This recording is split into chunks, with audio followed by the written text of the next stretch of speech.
ಸ್ನೇಹಿತರೆ, ಮೀಡಿಯಾ ಮಾಸ್ಟರ್ಸ್ಗೆ ಸ್ವಾಗತ ಸುಸ್ವಾಗತ. ಗೆಳೆಯರೆ, ಭಾರತದ ಮೇಲೆ ಡೊನಾಲ್ಡ್ ಟ್ರಂಪ್ 50% ಟ್ಯಾರಿಫ್ ಅನ್ನು ಹೇರಿ ಭಾರತ ಅಮೆರಿಕಕ್ಕೆ ಶರಣಾಗಬೇಕು ಅನ್ನೋ ತರದ ಒತ್ತಡಗಳನ್ನು ಶುರು ಮಾಡಿದಾಗ ಕೆಲವರು ಭಾರತ ಕೂಡ ಬೇರೆಲ್ಲ ದೇಶಗಳ ಹಾಗೆ ಅಮೆರಿಕಾದ ಮಾತು ಕೇಳುತ್ತೆ, ರಷ್ಯಾದ ತೈಲ ಆಮದನ್ನ ಕಡಿಮೆ ಮಾಡಿಕೊಳ್ಳುತ್ತೆ ಅಂತ ಮಾತಾಡೋದಕ್ಕೆ ಶುರು ಮಾಡಿದ್ರು. ಆದ್ರೆ ಈ ಟ್ಯಾರಿಫ್ ಜಗಳ ಶುರುವಾಗಿ ತಿಂಗಳುಗಳು ಕಳೆದು ಹೋದ್ರೂ ಕೂಡ ಭಾರತ ಇದುವರೆಗೆ ಅಮೆರಿಕಾದ ಬಳಿ ಹೋಗಿಲ್ಲ. ಅಮೆರಿಕ ಮತ್ತು ಭಾರತದ ನಡುವೆ ನಡೆಯಲಿರುವ ಟ್ರೇಡ್ ಡೀಲ್ ಅಲ್ಲಿ ಅಮೆರಿಕಾದ ಕೃಷಿ ಉತ್ಪನ್ನಗಳಿಗೆ ಭಾರತದ ಮಾರುಕಟ್ಟೆಯಲ್ಲಿ ಅವಕಾಶವನ್ನು ಕೊಡೋದಿಲ್ಲ ಅಂತ ಪಟ್ಟು ಹಿಡ್ಕೊಂಡು ಭಾರತ ಕೂತಿದೆ. ಹಾಗೆ ರಷ್ಯಾ ಜೊತೆಗಿನ ತೈಲ ವ್ಯಾಪಾರವನ್ನು ಭಾರತ ನಿಲ್ಲಿಸಿಬಿಡುತ್ತೆ ಅಂತ ಖುದ್ದು ಟ್ರಂಪ್ ಹೇಳಿದರು. ಆದರೆ ಭಾರತ ಹಾಗೂ ರಷ್ಯಾ ನಡುವೆ ತೈಲ ವ್ಯಾಪಾರ ಮತ್ತಷ್ಟು ಹೆಚ್ಚಾಗ್ತಾ ಇದೆ. ಜೊತೆಗೆ ಅಮೆರಿಕದ ನಿರ್ಬಂಧಗಳ ನಂತರ ಕೂಡ ನವೆಂಬರ್ನಲ್ಲಿ ಅಮೆರಿಕಾಗೆ ಭಾರತದ ರಫ್ತುಗಳು ಹೆಚ್ಚಳವನ್ನು ಕಂಡಿರೋದು ಮಾತ್ರ ಅಲ್ಲ, ಒಟ್ಟಾರೆ ಭಾರತ ಈ ಬಾರಿ ರಫ್ತನ್ನು ಹೆಚ್ಚು ಮಾಡಿಕೊಂಡು ಆಮದನ್ನು ಕಡಿಮೆ ಮಾಡಿಕೊಂಡು ಟ್ರೇಡ್ ಡೆಫಿಸಿಟ್ಗೆ ಕಡಿವಾಣ ಹಾಕಿದೆ. ಹಾಗಾದರೆ ಭಾರತದ ವ್ಯಾಪಾರ ವಹಿವಾಟುಗಳು ಟ್ಯಾರಿಫ್ನ ನಡುವೆ ಕೂಡ ಬೆಳೀತಾ ಇರೋದು ಹೇಗೆ?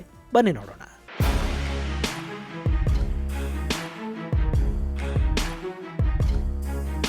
ಗೆಳೆಯರೆ, ಭಾರತದ ಬಗ್ಗೆ ಏನಾದರೂ ಹೇಳೋದಕ್ಕೆ ಶುರು ಮಾಡಿದ ಕೂಡಲೇ ಕೆಲವರು ಕಾಮೆಂಟ್ ಬಾಕ್ಸ್ ಅಲ್ಲಿ ಬಂದು ಡಾಲರ್ ಮುಂದೆ ರೂಪಾಯಿ ಕುಸಿದು ಹೋಗ್ತಾ ಇದೆ, ಅದರ ಬಗ್ಗೆ ಹೇಳಿ ಅಂತ ಶುರು ಮಾಡ್ತಾರೆ. ಅವರ ಬಯಕೆ ರೂಪಾಯಿ ಕುಸಿತದ ಬಗ್ಗೆ, ಡಾಲರ್ ಬಗ್ಗೆ, ಅಂತಾರಾಷ್ಟ್ರೀಯ ವಹಿವಾಟುಗಳ ಬಗ್ಗೆ ತಿಳ್ಕೋಬೇಕು ಅನ್ನೋದಲ್ಲ ಅಂತ ಆ ಕಾಮೆಂಟ್ಗಳನ್ನು ನೋಡಿದ ಕೂಡಲೇ ಗೊತ್ತಾಗುತ್ತೆ. ಇನ್ನು ಅಂತಾರಾಷ್ಟ್ರೀಯ ಮಾರುಕಟ್ಟೆ, ಆಮದು ರಫ್ತುಗಳು ಹಾಗೂ ದೇಸಿ ಕರೆನ್ಸಿಯ ಮೌಲ್ಯ, ಇದರ ಬಗ್ಗೆ ಸಾಕಷ್ಟು ಜನಕ್ಕೆ ಗೊತ್ತಿದೆ. ಒಂದು ದೇಶದ ಕರೆನ್ಸಿಯ ಮೌಲ್ಯ ಕುಸಿತಾ ಇದೆ ಅಂದ್ರೆ ಅರ್ಥ ಆ ದೇಶದ ಆರ್ಥಿಕತೆ ಕುಸಿತಿದೆ ಅಂತಲ್ಲ. ಹಾಗೆ ಆ ಮೌಲ್ಯ ಕುಸಿತದ ಹಿಂದೆ ಏನೇನು ಕಾರಣಗಳಿವೆ ಅನ್ನೋದು ಗೊತ್ತಾಗದೇ ಇದ್ರೆ ಆ ಕುಸಿತವನ್ನ ತಡೆಯೋದಕ್ಕೆ ಆ ದೇಶದ ಸೆಂಟ್ರಲ್ ಬ್ಯಾಂಕ್ ಪ್ರಯತ್ನ ಪಡ್ತಾ ಇದೆಯಾ ಅಥವಾ ಹಾಗೆ ಅದು ಕುಸಿಯೋದಕ್ಕೆ ಬಿಡ್ತಾ ಇದೆಯಾ ಅನ್ನೋದು ಅರ್ಥ ಆಗದೇ ಇದ್ರೆ ಮೌಲ್ಯ ಕುಸಿತದಿಂದ ಲಾಭ ಆಗುತ್ತಾ ನಷ್ಟ ಆಗುತ್ತಾ ಅನ್ನೋದು ಅರ್ಥ ಆಗೋದಿಲ್ಲ. ಇಲ್ಲಿ ಸಿಂಪಲ್ ಆಗಿ ಹೇಳ್ತೀನಿ ಕೇಳಿ. ನಾವು ಮಾಡ್ಕೊಳ್ಳೋ ಆಮದುಗಳಿರುತ್ತವಲ್ಲ, ಅವುಗಳಿಗೆ ನಾವು ಡಾಲರ್ ಅಲ್ಲಿ ಹಣವನ್ನ ಸಂದಾಯ ಮಾಡ್ತೀವಿ ಅಂದಾಗ ನಮ್ಮ ಕರೆನ್ಸಿ ಡಾಲರ್ ಮುಂದೆ ಕುಸಿದೆ ಗಟ್ಟಿಯಾಗಿ ನಿಂತ್ಕೋಬೇಕು. ಇಲ್ಲದೆ ಇದ್ರೆ ನಮಗೆ ನಷ್ಟ ಆಗತ್ತೆ, ನಾವು ಆಮದು ಮಾಡ್ಕೊಳ್ಳೋ ಪದಾರ್ಥಗಳ ಬೆಲೆ ಹೆಚ್ಚಾಗತ್ತೆ.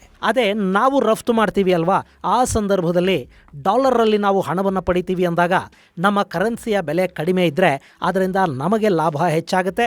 ನಮ್ಮ ವಸ್ತುಗಳು ವಿದೇಶಿ ಮಾರುಕಟ್ಟೆಯಲ್ಲಿನ ಬೆಲೆಯ ಜೊತೆ ಸ್ಪರ್ಧೆ ಮಾಡೋದಕ್ಕೆ ಸಾಧ್ಯ ಆಗುತ್ತೆ. ಹೀಗಾಗಿ ಕರೆನ್ಸಿಯ ಮೌಲ್ಯವನ್ನ ಆಗಾಗ ಪರಿಸ್ಥಿತಿಯನ್ನ ಗಮನದಲ್ಲಿಟ್ಟುಕೊಂಡು ಸೆಂಟ್ರಲ್ ಬ್ಯಾಂಕುಗಳು ಅಂದ್ರೆ ನಮ್ಮ ರಿಸರ್ವ್ ಬ್ಯಾಂಕ್ ಇದೆಯಲ್ಲ, ಆ ಥರದ ಬ್ಯಾಂಕುಗಳು ಹೆಚ್ಚು ಮಾಡುವ ಅಥವಾ ಕಡಿಮೆ ಆಗೋದಕ್ಕೆ ಬಿಡುವ ಕೆಲಸವನ್ನ ಮಾಡ್ತಾ ಇರುತ್ತವೆ. ಇನ್ನು ನಮ್ಮ ಅತಿ ಹೆಚ್ಚು ಆಮದುಗಳು ಅಂದ್ರೆ ನಾವು ಡಾಲರ್ ಕೊಟ್ಟು ಖರೀದಿ ಮಾಡ್ತಾ ಇದ್ದ ವಸ್ತುಗಳೇನು? ಕಚ್ಚಾ ತೈಲ, ಚಿನ್ನ, ರಸಗೊಬ್ಬರಗಳು, ಆಯುಧಗಳು ಮುಂತಾದವು. ಅಂದರೆ ನಮ್ಮಲ್ಲಿ ಏನು ಸಿಗೋದಿಲ್ವೋ, ಏನನ್ನು ನಾವು ಪಶ್ಚಿಮದ ದೇಶಗಳಿಂದ ಆಮದು ಮಾಡ್ಕೊಳ್ತೀವೋ ಅದಕ್ಕೆ ಡಾಲರಲ್ಲಿ ಹಣವನ್ನು ಸಂದಾಯ ಮಾಡ್ತೀವಿ. ಅದರಲ್ಲೂ ಭಾರತ ಜಗತ್ತಿನ ಅತಿ ದೊಡ್ಡ ಕಚ್ಚಾ ತೈಲ ಆಮದುದಾರ ದೇಶ. ಚೈನಾ ಆದ ನಂತರ ಅತಿ ಹೆಚ್ಚು ತೈಲವನ್ನು ಆಮದು ಮಾಡ್ಕೊಳ್ಳೋದು ನಾವೇ. ಆದರೆ ಈಗ ಕಚ್ಚಾ ತೈಲವನ್ನು ನಾವು ಅರಬ್ ದೇಶಗಳಿಂದ ಆಮದು ಮಾಡ್ಕೊಳ್ಳೋದನ್ನ ಕಡಿಮೆ ಮಾಡಿದ್ದೀವಿ. ಸೌದಿ ಅರೇಬಿಯಾ ಈಗ ನಮ್ಮ 3ನೇ ಅತಿ ದೊಡ್ಡ ತೈಲ ರಫ್ತುದಾರ ದೇಶ. ಹಾಗೆ ಅತಿ ಹೆಚ್ಚು ತೈಲವನ್ನು ಭಾರತ ಖರೀದಿ ಮಾಡ್ತಾ ಇರೋದು ರಷ್ಯಾದಿಂದ. ರಷ್ಯಾದ ತೈಲಕ್ಕೆ ಭಾರತ ಡಾಲರ್ ಅಲ್ಲಿ ಹಣ ಕೊಡೋದಿಲ್ಲ. ಹೀಗಾಗಿ ನಮಗೆ ದೊಡ್ಡ ಪ್ರಮಾಣದ ತೈಲ ಖರೀದಿಗೆ ಡಾಲರ್ ಬೇಕಾಗುವುದಿಲ್ಲ. ಇನ್ನು ಈ ತೈಲಕ್ಕೆ ಸಂಬಂಧಪಟ್ಟ ಹಾಗೇನೆ ಅಮೆರಿಕ ಭಾರತದ ಮೇಲೆ 25% ಟ್ಯಾರಿಫ್ ಅನ್ನು ಹೇರಿತು. ಆದರೆ ಭಾರತ ರಷ್ಯಾ ತೈಲ ಖರೀದಿಯನ್ನು ಕಡಿಮೆ ಮಾಡಿಲ್ಲ. ನವೆಂಬರ್ ತಿಂಗಳಿನ ಮಾಹಿತಿಯ ಪ್ರಕಾರ ಕಳೆದ ತಿಂಗಳಿಗೆ ಹೋಲಿಕೆ ಮಾಡಿದರೆ ಭಾರತ ರಷ್ಯಾ ತೈಲ ಖರೀದಿಯ ಪ್ರಮಾಣವನ್ನ ಸ್ವಲ್ಪ ಮಟ್ಟಿಗೆ ಹೆಚ್ಚು ಮಾಡಿದೆ. ನವೆಂಬರ್ ತಿಂಗಳಲ್ಲಿ ಪ್ರತಿನಿತ್ಯ 1.85 ಮಿಲಿಯನ್ ಬ್ಯಾರೆಲ್ನಷ್ಟು ತೈಲವನ್ನ ಭಾರತ ರಷ್ಯಾದಿಂದ ಖರೀದಿ ಮಾಡಿದೆ. ಅಂದ್ರೆ 18.5 ಲಕ್ಷ ಬ್ಯಾರೆಲ್ ತೈಲ ಭಾರತಕ್ಕೆ ಪ್ರತಿನಿತ್ಯ ರಷ್ಯಾದಿಂದ ಸರಬರಾಜಾಗಿದೆ. ಅಂದ್ರೆ ರಷ್ಯಾದ ತೈಲ ಮಾರಾಟ ಏನಿದೆ ಅದರಲ್ಲಿ 50% ಭಾರತ ಖರೀದಿ ಮಾಡ್ತಾ ಇದೆ. ಅಕ್ಟೋಬರ್ ತಿಂಗಳಲ್ಲಿ ನಮ್ಮ ಖರೀದಿ ದಿನಕ್ಕೆ 1.83 ಮಿಲಿಯನ್ ಬ್ಯಾರಲ್ ಇತ್ತು. ಅದು ನವೆಂಬರ್ ಅಲ್ಲಿ 1.85 ಮಿಲಿಯನ್ ಬ್ಯಾರಲ್ಗೆ ಏರಿಕೆ ಆಗಿದೆ. ಗೆಳೆಯರೆ, ಇಲ್ಲಿ ಏನಾಯ್ತು ಅಂದ್ರೆ ಭಾರತ ರಷ್ಯಾ ತೈಲ ಖರೀದಿಯನ್ನು ನಿಲ್ಲಿಸ್ತಾ ಇಲ್ಲ ಅನ್ನೋ ಕಾರಣಕ್ಕೆ ಅಮೆರಿಕ ರಷ್ಯಾದ ರೂಸ್ನೆಟ್ ಹಾಗೂ ಲುಕಾಯಿಲ್ ಅನ್ನೋ 2 ಬೃಹತ್ ತೈಲ ಕಂಪನಿಗಳ ಮೇಲೆ ನಿರ್ಬಂಧವನ್ನು ಹೇರಿತು. ಹೀಗಾಗಿ ಭಾರತದ ಖಾಸಗಿ ತೈಲ ಸಂಸ್ಥೆಗಳು ರಷ್ಯಾದಿಂದ ತೈಲ ಖರೀದಿಯನ್ನು ನಿಲ್ಲಿಸಿಬಿಡುತ್ತವೆ ಅಂತ ಭಾವಿಸಲಾಯಿತು. ರೂಸ್ನೆಟ್ ಜೊತೆ ರಿಲಯನ್ಸ್ಗೆ 10 ವರ್ಷಗಳ ತೈಲ ಸರಬರಾಜು ಒಪ್ಪಂದ ಬೇರೆ ಇತ್ತು. ರೂಸ್ನೆಟ್ ಮೇಲೆ ಬಿದ್ದ ನಿರ್ಬಂಧ ರಿಲಯನ್ಸ್ಗೆ ತೊಂದರೆಯನ್ನುಂಟು ಮಾಡ್ತಾ ಇತ್ತು. ಆದರೆ ಭಾರತ ಈ ರೂಸ್ನೆಟ್ ಹಾಗೂ ಲುಕಾಯಿಲ್ಗಳನ್ನ ಬಿಟ್ಟು ನಿರ್ಬಂಧಕ್ಕೀಡಾಗದ ಬೇರೆ ತೈಲ ಕಂಪನಿಗಳಿಂದ ತೈಲವನ್ನು ಖರೀದಿ ಮಾಡೋದನ್ನು ಮುಂದುವರಿಸ್ತಾ ಬಂತು. ಅದರಲ್ಲೂ ಸರ್ಕಾರಿ ಕಂಪನಿಗಳು ಅಂದ್ರೆ HP, BP, IOCL ಮುಂತಾದ ಸಂಸ್ಥೆಗಳಿವೆಯಲ್ಲ, ಅವು ಪ್ರತಿನಿತ್ಯ ಸುಮಾರು 9 ಲಕ್ಷ ಬ್ಯಾರೆಲ್ ತೈಲವನ್ನು ಖರೀದಿ ಮಾಡ್ತಾ ಹೋದ್ವು. ಹಾಗೆ 6.5 ಲಕ್ಷ ಬ್ಯಾರೆಲ್ ತೈಲವನ್ನು ರಷ್ಯಾದ ನಯಾರಾ ಕಂಪನಿ ಖರೀದಿ ಮಾಡೋದನ್ನು ಮುಂದುವರಿಸಿತು. ಇನ್ನು ಭಾರತದ ಗುಜರಾತ್ ಅಲ್ಲಿ ನಯಾರಾ ರಿಫೈನರಿ ಘಟಕ ಇದೆ, ಅಲ್ಲಿಗೆ ಈ ಕಚ್ಚಾ ತೈಲ ಬರುತ್ತೆ. ಹಾಗೆ ಇನ್ನುಳಿದ ತೈಲವನ್ನು ರಿಲಯನ್ಸ್ ಖರೀದಿ ಮಾಡ್ತಾ ಇದೆ. ಹೀಗಾಗಿ ರಷ್ಯಾ ತೈಲ ಖರೀದಿಯಿಂದ ಭಾರತ ಹಿಂದೆ ಸರಿದಿಲ್ಲ ಮತ್ತು ಅಮೆರಿಕದ ಒತ್ತಡಗಳು ಭಾರತದ ಮೇಲೆ ಯಾವ ಪರಿಣಾಮವನ್ನು ಬೀರಿದಂತಿಲ್ಲ. ಆದರೆ ಈ ಒತ್ತಡಗಳಿಂದ ಸ್ವಲ್ಪ ಮಟ್ಟಿಗೆ ಭಾರತಕ್ಕೆ ಲಾಭನೇ ಆದಂತೆ ಕಾಣ್ತಾ ಇದೆ. ಯಾಕೆಂದ್ರೆ ಮೊನ್ನೆ ಪುತಿನ್ ಭಾರತ ಭೇಟಿಯ ಸಂದರ್ಭದಲ್ಲಿ ಭಾರತಕ್ಕೆ ಬೇಕಾದಷ್ಟು ತೈಲವನ್ನು ಕೊಡೋದಕ್ಕೆ ನಾವು ಸಿದ್ಧ ಇದ್ದೀವಿ ಅಂತ ಹೇಳಿದ್ರು. ಅಷ್ಟೇ ಅಲ್ಲ, ಮತ್ತಷ್ಟು ಡಿಸ್ಕೌಂಟ್ ಕೊಡೋದಾಗಿ ಕೂಡ ರಷ್ಯಾ ಘೋಷಣೆ ಮಾಡ್ತು. ಈಗ ಈ ಹಿಂದಿಗಿಂತಲೂ ಬ್ಯಾರಲ್ಗೆ ಸುಮಾರು $7 ಕಡಿಮೆ ಬೆಲೆಗೆ ರಷ್ಯಾ ತೈಲವನ್ನು ಕೊಡ್ತಾ ಇದೆ ಅಂತ ಹೇಳಲಾಗ್ತಾ ಇದೆ. ಇನ್ನು ಭಾರತ ಈ ತೈಲಕ್ಕೆ ಡಾಲರಲ್ಲಿ ಕೂಡ ಹಣವನ್ನು ಕೊಡ್ತಾ ಇಲ್ಲ. ಇದು ಭಾರತದ ಮೇಲಿನ ಡಾಲರ್ ಡಿಪೆಂಡೆನ್ಸಿಯನ್ನು ಕಡಿಮೆ ಮಾಡೋದು ಮಾತ್ರ ಅಲ್ಲ, ಅಮೆರಿಕ ಭಾರತದ ಮೇಲೆ ಹೇರ್ತಾ ಇರೋ ಟ್ಯಾರಿಫ್ನಿಂದ ಉಂಟಾಗುವ ನಷ್ಟ ಏನಿದೆ ಅದನ್ನು ಕೂಡ ಸ್ವಲ್ಪ ಮಟ್ಟಿಗೆ ಫುಲ್ಫಿಲ್ ಮಾಡ್ತಾ ಇದೆ. ಹೋಗ್ಲಿ, ಟ್ಯಾರಿಫ್ ಕಾರಣಕ್ಕೆ ಅಮೆರಿಕ ಜೊತೆ ಭಾರತ ಮಾಡ್ತಾ ಇದ್ದ ವ್ಯಾಪಾರನಾದರೂ ಕಡಿಮೆ ಆಗಿ ಭಾರತದ ರಫ್ತು ವ್ಯಾಪಾರಗಳ ಮೇಲೆ ಅದು ದುಷ್ಪರಿಣಾಮವನ್ನೇನಾದರೂ ಬೀರಿದೆಯಾ? ಗೆಳೆಯರೆ, ಅಮೆರಿಕ ಭಾರತದ ಮೇಲೆ ಟ್ಯಾರಿಫ್ ಅನ್ನು ಹೇರಿದ ನಂತರ ಭಾರತ ಜಾಗತಿಕವಾಗಿ ಇನ್ನಷ್ಟು ವ್ಯಾಪಾರಿ ಪಾಲುದಾರರನ್ನು ಹುಡುಕೊಳ್ಳೋ ಪ್ರಯತ್ನವನ್ನು ಶುರು ಮಾಡಿತು. ಬೇರೆ ಬೇರೆ ದೇಶಗಳ ಜೊತೆಗಿನ ವ್ಯಾಪಾರ ಒಪ್ಪಂದಗಳಿಗೆ ಸಹಿ ಹಾಕೋದು, ಇದೆಲ್ಲದಕ್ಕೆ ವೇಗ ಸಿಗ್ತಾ ಹೋಗ್ತಾ ಇದೆ. ಈಗ ಮೋದಿ ಜೋರ್ಡಾನ್, ಇಥಿಯೋಪಿಯಾ, ಒಮನ್ಗಳ ಪ್ರವಾಸದಲ್ಲಿರೋದು ಕೂಡ ದ್ವಿಪಕ್ಷೀಯ ಸಂಬಂಧಗಳ ಸುಧಾರಣೆ ಜೊತೆಗೆ ವ್ಯಾಪಾರ ಸಂಬಂಧಗಳನ್ನು ಸುಧಾರಿಸುವ ಸಲುವಾಗಿನೇ. ಒಮನ್ ಜೊತೆ ಫ್ರೀ ಟ್ರೇಡ್ ಅಗ್ರಿಮೆಂಟ್ಗೆ ಭಾರತ ಒಪ್ಪಿಗೆಯನ್ನು ಕೊಟ್ಟು ಸಹಿ ಬೀಳೋದೊಂದು ಬಾಕಿ ಇದೆ. ಇನ್ನು ಯುರೋಪಿಯನ್ ಯೂನಿಯನ್ ಕೂಡ ಮುಂದಿನ ಮಾರ್ಚ್-ಏಪ್ರಿಲ್ ಒಳಗೆ ಭಾರತದ ಜೊತೆ ಫ್ರೀ ಟ್ರೇಡ್ ಅಗ್ರಿಮೆಂಟನ್ನು ಮಾಡಿಕೊಳ್ಳೋ ಸಾಧ್ಯತೆ ಇರುತ್ತೆ. ಯುರೇಷಿಯನ್ ದೇಶಗಳ ಜೊತೆ ಮುಕ್ತ ವ್ಯಾಪಾರ ಒಪ್ಪಂದಕ್ಕೆ ಸಹಿ ಬಿದ್ದಿದೆ. ಈಗ ರಷ್ಯಾಗೆ ಡ್ಯುಯಲ್ ಯೂಸೇಜ್ ಕಾಂಪೋನೆಂಟ್ಗಳು ಸೇರಿ ಸುಮಾರು 300ಕ್ಕೂ ಹೆಚ್ಚು ವಸ್ತುಗಳನ್ನು ಭಾರತ ರಫ್ತು ಮಾಡೋದಕ್ಕೆ ಶುರು ಮಾಡುತ್ತೆ. ಭಾರತೀಯ ಖಾಸಗಿ ಆಯುಧ ತಯಾರಿಕಾ ಕಂಪನಿಗಳು ರಷ್ಯಾ ಜೊತೆ ಮಾತುಕತೆಗಳನ್ನು ನಡೆಸ್ತಾ ಇವೆ. ಅಲ್ಲಿ ರಷ್ಯಾಗೆ ಬೇಕಾದ ಆಯುಧಗಳು ಭಾರತದಿಂದ ಹೋಗುತ್ವಾ ಅಥವಾ ಭಾರತ ರಷ್ಯಾಗಳು ಜಂಟಿ ತಯಾರಿ ಒಪ್ಪಂದಕ್ಕೆ ಬರುತ್ವಾ ಗೊತ್ತಿಲ್ಲ. ಆದರೆ ಅದೇ ಥರದ್ದೇನೋ ಒಂದು ಆಗ್ತಾ ಇದೆ. ಒಟ್ಟಾರೆ ಭಾರತದ ಮೇಲೆ ಒತ್ತಡ ಹೇರೋದಕ್ಕೆ ಅಂತ ಅಮೆರಿಕ ಹಾಕಿದ್ದ ಸುಂಕಗಳು ಭಾರತದ ವ್ಯಾಪಾರ ವಿಸ್ತರಣೆಗೆ ಅವಕಾಶವನ್ನು ಮಾಡಿಕೊಡ್ತಾ ಇವೆ. ಹಾಗಂತ ಅಮೆರಿಕ ಜೊತೆಗಿನ ವ್ಯಾಪಾರ ಕೂಡ ಏನು ಕಡಿಮೆ ಆದಂತೆ ಕಾಣ್ತಾ ಇಲ್ಲ. ಗೆಳೆಯರೆ, ನವೆಂಬರ್ ತಿಂಗಳ ಲೆಕ್ಕಾಚಾರದ ಪ್ರಕಾರ ಭಾರತ $31.8 ಬಿಲಿಯನ್ ಮೌಲ್ಯದ ವಸ್ತುಗಳನ್ನು ರಫ್ತು ಮಾಡಿದೆ. ಹಾಗೆ $62.7 ಬಿಲಿಯನ್ ಮೌಲ್ಯದ ವಸ್ತುಗಳನ್ನು ಆಮದು ಕೂಡ ಮಾಡಿಕೊಂಡಿದೆ. ಇಲ್ಲಿ ನವೆಂಬರ್ ತಿಂಗಳ ಭಾರತದ ಒಟ್ಟು ರಫ್ತಲ್ಲಿ 19.4% ಏರಿಕೆ ಕಂಡು ಬರ್ತಾ ಇದೆ. ಆಮದಿನಲ್ಲಿ 2% ಇಳಿಕೆ ಆಗಿರುವುದು ಕಾಣಿಸ್ತಾ ಇದೆ. ಹಾಗೆ ಭಾರತ ಈ ತಿಂಗಳಲ್ಲಿ ತನ್ನ ಟ್ರೇಡ್ ಡೆಫಿಸಿಟ್ ಅನ್ನ $24 ಬಿಲಿಯನ್ ಇಳಿಕೆ ಮಾಡಿಕೊಂಡಿದೆ. ಇನ್ನು ಇಲ್ಲಿ ಗಮನಿಸಬೇಕಾದ ಅಂಶ ಅಂದ್ರೆ ಭಾರತದ ಹೆಚ್ಚಾದ ರಫ್ತುಗಳಿವೆಯಲ್ಲ, ಅವುಗಳಲ್ಲಿ ದೊಡ್ಡ ಪ್ರಮಾಣದ ಬೆಳವಣಿಗೆ ಕಾಣ್ತಾ ಇರೋದು ಅಮೆರಿಕ ಹಾಗೂ ಚೀನಾ ಜೊತೆಗಿನ ವ್ಯಾಪಾರದಲ್ಲಿ. ನವೆಂಬರ್ ಅಲ್ಲಿ ಭಾರತ ಅಮೆರಿಕಾಗೆ $7 ಬಿಲಿಯನ್ ಮೌಲ್ಯದ ವಸ್ತುಗಳನ್ನು ಕಳುಹಿಸಿಕೊಟ್ಟಿದೆ. ಹಾಗೆ ಚೈನಾಗೆ ಭಾರತ ಮಾಡ್ತಾ ಇದ್ದ ರಫ್ತು ಈ ತಿಂಗಳಲ್ಲಿ ಆಶ್ಚರ್ಯ ಅನಿಸೋ ಹಾಗೆ 90% ಏರಿಕೆಯಾಗಿ $2.2 ಬಿಲಿಯನ್ ಅದು ಮುಟ್ಟಿದೆ. ಗೆಳೆಯರೆ, ನಿಮಗೆ ಗೊತ್ತಲ್ಲ, ಚೈನಾಗೆ ನಾವು ಕಳುಹಿಸೋದಕ್ಕಿಂತ ಅಲ್ಲಿಂದ ನಾವು ಆಮದು ಮಾಡಿಕೊಳ್ಳೋದೇ ಹೆಚ್ಚು. ಆದರೆ ಈ ತಿಂಗಳು ನಮ್ಮ ಚೈನಾ ರಫ್ತು $2.2 ಬಿಲಿಯನ್ ಏರಿಕೆಯಾಗಿದೆ. ಆ ಮೂಲಕ ಚೈನಾ ಈಗ ಭಾರತದ 3ನೇ ಅತಿ ದೊಡ್ಡ ರಫ್ತು ದೇಶ ಅಂತ ಕರೆಸಿಕೊಳ್ತಾ ಇದೆ.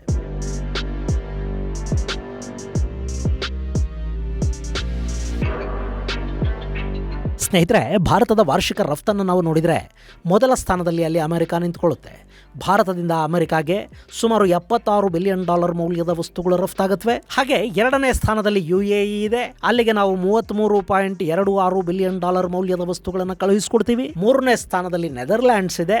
ಆ ದೇಶ ನಮ್ಮಿಂದ ವಾರ್ಷಿಕ ಸುಮಾರು $21 ಬಿಲಿಯನ್ ಮೌಲ್ಯದ ವಸ್ತುಗಳನ್ನು ಆಮದು ಮಾಡಿಕೊಳ್ಳುತ್ತೆ. ಚೈನಾಗೆ ಈ ಪಟ್ಟಿಯಲ್ಲಿ 5ನೇ ಸ್ಥಾನ. ಆದರೆ ಈ ನವೆಂಬರ್ ತಿಂಗಳ ಲೆಕ್ಕಪತ್ರಗಳನ್ನು ನೋಡಿದರೆ ಅದರಲ್ಲಿ ನೆದರ್ಲ್ಯಾಂಡ್ಸ್ ಅನ್ನ ಹಿಂದಿಕ್ಕಿ ಚೈನಾ 3ನೇ ಸ್ಥಾನಕ್ಕೆ ಬಂದು ನಿಂತಿದೆ. ಇಲ್ಲಿ ಅಮೆರಿಕದ ಟ್ಯಾರಿಫ್ಗಳ ಹೊಡೆತ ಭಾರತದ ವ್ಯಾಪಾರದ ಮೇಲೆ ದೊಡ್ಡ ಪರಿಣಾಮವನ್ನು ಬೀರದೇ ಇರುವುದಕ್ಕೆ ಕಾರಣ ಸರ್ಕಾರದ ಒಂದಷ್ಟು ಕ್ರಮಗಳು. ಟ್ಯಾರಿಫ್ ಹೆಚ್ಚಾದ ಕೂಡಲೇ ಭಾರತ ನಾನಾ ದೇಶಗಳ ಜೊತೆ FTA ಅಂದರೆ ಫ್ರೀ ಟ್ರೇಡ್ ಅಗ್ರಿಮೆಂಟ್ಗಳಿಗೆ ಸಹಿ ಹಾಕೋದಕ್ಕೆ ಶುರು ಮಾಡಿತು. ಹಾಗೆ ಭಾರತದಲ್ಲಿ ತರಲಾದ GST ಬದಲಾವಣೆ ಅನ್ನೋದು ನಮ್ಮಲ್ಲಿ ರಾ ಮೆಟೀರಿಯಲ್ ಬೆಲೆಯಲ್ಲಿ ಒಂದಷ್ಟು ಬದಲಾವಣೆಗೆ ಕಾರಣ ಆಯಿತು. ಅದರ ಪರಿಣಾಮ ವಸ್ತುಗಳ ಬೆಲೆ ಕೂಡ ಸ್ವಲ್ಪ ಮಟ್ಟಿಗೆ ಕಡಿಮೆ ಆಗ್ತಾ ಹೋಯಿತು. ಇದು ದೇಶಿ ಮಾರುಕಟ್ಟೆಯಲ್ಲಿ ವ್ಯಾಪಾರ ಹೆಚ್ಚಾಗೋದಕ್ಕೆ ಮಾತ್ರ ಅಲ್ಲ, ಬೆಲೆ ಕಡಿತದ ಕಾರಣದಿಂದ ಅಂತಾರಾಷ್ಟ್ರೀಯ ಮಾರುಕಟ್ಟೆಯಲ್ಲಿ ಕೂಡ ಸ್ಪರ್ಧೆಗೆ ಅವಕಾಶವನ್ನು ಕೊಡ್ತು. ಇನ್ನು ಎಕ್ಸ್ಪೋರ್ಟ್ ಅನ್ನು ಹೆಚ್ಚು ಮಾಡೋದಕ್ಕೆ ಸರ್ಕಾರ ವಿಶೇಷವಾದ ಗಮನವನ್ನು ಕೊಡ್ತಾ ಹೋಯಿತು. ಹಾಗೆ PLI ಅಂದರೆ ಪ್ರೊಡಕ್ಷನ್ ಲಿಂಕ್ಡ್ ಇನ್ಸೆಂಟಿವ್ಗಳ ಮೂಲಕ ಉತ್ಪಾದನೆಯನ್ನು ಹೆಚ್ಚು ಮಾಡೋದಕ್ಕೆ ಸರ್ಕಾರ ಕ್ರಮಗಳನ್ನು ಕೈಗೊಳ್ಳಿತು. ಇದೆಲ್ಲದರ ಜೊತೆ ರೂಪಾಯಿಯ ಮೌಲ್ಯ ಕುಸಿತ ಕೂಡ ಭಾರತದ ವಸ್ತುಗಳು ಅಮೆರಿಕಾದಲ್ಲಿ ಹಾಗೂ ಡಾಲರ್ ಅಲ್ಲಿ ವಹಿವಾಟು ನಡೆಸುವ ಇನ್ನಿತರ ದೇಶಗಳಲ್ಲಿ ಕೂಡ ಕಾಂಪಿಟೇಟಿವ್ ಬೆಲೆಗೆ ಸಿಗೋದಕ್ಕೆ ಕಾರಣ ಆಯಿತು. ಈಗ ನೋಡಿ, ಈ ವರ್ಷ ಡಾಲರ್ ಎದುರು ರೂಪಾಯಿ 4.7%ನಷ್ಟು ಕುಸಿತವನ್ನು ಕಂಡಿದೆ. ಅಂದರೆ ಅಮೆರಿಕಾದ ಮಾರುಕಟ್ಟೆಯಲ್ಲಿ ಮತ್ತು ಡಾಲರ್ ಡೆನಾಮಿನೇಟೆಡ್ ಮಾರುಕಟ್ಟೆಯಲ್ಲಿ ಭಾರತದ ವಸ್ತುಗಳ ಬೆಲೆ 4.7% ಕಡಿಮೆ ಆದ ಹಾಗಾಗತ್ತೆ. ಬೆಲೆ ಕಡಿಮೆ ಆದರೆ ಸಹಜವಾಗಿ ವಸ್ತುಗಳ ಮಾರಾಟ ಹೆಚ್ಚಾಗತ್ತೆ. ಗೆಳೆಯರೆ, ಈ ರೂಪಾಯಿ ಮೌಲ್ಯವನ್ನು RBI ಈ ಬಾರಿ ಉದ್ದೇಶಪೂರ್ವಕವಾಗಿ ಕುಸಿಯೋದಕ್ಕೆ ಬಿಟ್ಟಿದೆಯಾ ನನಗೆ ಗೊತ್ತಿಲ್ಲ. ಆದರೆ ಈ ಹಿಂದೆ ಕೂಡ ಇಂಥ ಸಾಕಷ್ಟು ಘಟನೆಗಳಾಗಿವೆ ಅನ್ನೋದು ಸುಳ್ಳಲ್ಲ. 1949ರಲ್ಲಿ ಬ್ರಿಟನ್ ಪೌಂಡ್ನ ಬೆಲೆ 30% ಕುಸಿತು. ಆ ಸಂದರ್ಭದಲ್ಲಿ ಭಾರತ ಡಾಲರ್ನ ಎದುರು ತನ್ನ ರೂಪಾಯಿಯ ಬೆಲೆಯನ್ನು 30.5% ಕುಸಿಯೋದಕ್ಕೆ ಅವಕಾಶವನ್ನು ಕಲ್ಪಿಸಿಕೊಡ್ತು. ಅವತ್ತಿಗೆ $1ಗೆ $3.30 ಭಾರತದ ಕರೆನ್ಸಿಯ ಮೌಲ್ಯ ಆಯಿತು. ಅದು $4.76 ಮುಟ್ಟಿತು. ಈ ಮೂಲಕ ರಫ್ತುಗಳಿಗೆ ಅನುಕೂಲವಾಗುವ ಹಾಗೆ ಹಾಗೂ ಭಾರತದ ಒಳಗೊಂದು ಆರ್ಥಿಕ ಸ್ಥಿರತೆಯನ್ನು ಏರ್ಪಡಿಸೋದಕ್ಕೆ ರಿಸರ್ವ್ ಬ್ಯಾಂಕ್ ಪ್ರಯತ್ನ ಪಡ್ತು. ಹಾಗೆ 1966ರಲ್ಲಿ ಭಾರತದ ಕರೆನ್ಸಿಯ ಮೌಲ್ಯ ಡಾಲರ್ನ ಮುಂದೆ 57.5% ಕುಸಿತವನ್ನು ಕಾಣ್ತು. 1962ರಲ್ಲಿ ಚೈನಾ ಜೊತೆ ನಡೆದ ಯುದ್ಧ, 65ರಲ್ಲಿ ಪಾಕಿಸ್ತಾನದ ಜೊತೆಗಿನ ಯುದ್ಧ, ಹಾಗೆ 65 ಹಾಗೂ 66ರ ನಡುವೆ ಉಂಟಾದ ಬೆಳೆ ನಷ್ಟಗಳು, ವಿದೇಶಿ ಸಾಲ ನಿರಾಕರಣೆ, IMF ಹಾಗೂ ವಿಶ್ವ ಬ್ಯಾಂಕ್ಗಳ ಒತ್ತಡ, ಇವೆಲ್ಲವುಗಳನ್ನು ಪರಿಹರಿಸಿಕೊಳ್ಳೋದಕ್ಕೆ, ಭಾರತದಲ್ಲೊಂದು ಆರ್ಥಿಕ ಸ್ಥಿರತೆಯನ್ನು ಕಾಪಾಡೋದಕ್ಕೆ ಮತ್ತು ನಮ್ಮ ರಫ್ತುಗಳನ್ನು ಸ್ವಲ್ಪ ಮಟ್ಟಿಗೆ ಹೆಚ್ಚಿಸೋ ಪ್ರಯತ್ನದ ಭಾಗವಾಗಿ ಡಾಲರ್ ಎದುರು ರೂಪಾಯಿ ಬೆಲೆಯನ್ನು ಕಡಿಮೆ ಮಾಡೋ ಪ್ರಯತ್ನವನ್ನು ಮಾಡಲಾಯಿತು. ಅವತ್ತಿಗೆ $4.76ಗಳಿಂದ ರೂಪಾಯಿ ಡಾಲರ್ ಎದುರು $7.50 ತಲುಪಿತು. ಇನ್ನು 1991ರಲ್ಲಿ ಕೂಡ ಇದೇ ಥರದ ಒಂದು ಪ್ರಯತ್ನ ನಡೆಯುತ್ತೆ. ಆಗ 18ರಿಂದ 20% ರೂಪಾಯಿಯ ಮೌಲ್ಯವನ್ನು ಉದ್ದೇಶಪೂರ್ವಕವಾಗಿ ಕುಸಿಯೋ ಹಾಗೆ ಮಾಡಲಾಯಿತು. ಅವತ್ತಿಗೆ ಭಾರತ ಲಿಬರಲೈಸೇಷನ್ ಕಡೆಗೆ ಮುಖ ಮಾಡಿತ್ತು. ಇಲ್ಲಿ ರಫ್ತುಗಳನ್ನು ಹೆಚ್ಚು ಮಾಡಬೇಕಿತ್ತು ಮತ್ತು RBI ತೆಗೆದುಕೊಂಡ ಈ ಕ್ರಮದ ಪರಿಣಾಮ 20% ನಮ್ಮ ರಫ್ತು ಪ್ರಮಾಣ ಏರಿಕೆ ಕೂಡ ಆಯಿತು. ಇನ್ನು ಖ್ಯಾತ ಆರ್ಥಿಕ ತಜ್ಞ ಡಾಕ್ಟರ್ ಮನಮೋಹನ್ ಸಿಂಗ್ ಅವರು ಪ್ರಧಾನಿಯಾಗಿದ್ದ 10 ವರ್ಷಗಳ ಅವಧಿ ಇತ್ತಲ್ಲ, 2004ರಿಂದ 2014ರ ಮೇವರೆಗೆ, ಆ ಅವಧಿಯಲ್ಲಿ ಕೂಡ ಡಾಲರ್ ಎದುರು ರೂಪಾಯಿಯ ಬೆಲೆ 29.8% ಕುಸಿತವನ್ನು ಕಾಣ್ತು. ಅದಕ್ಕೆ ಕಾರಣ 2008ರಲ್ಲುಂಟಾದ ಜಾಗತಿಕ ಆರ್ಥಿಕ ಕುಸಿತ ಸೇರಿದಂತೆ ಸಾಕಷ್ಟು ಕಾರಣಗಳಿದ್ವು.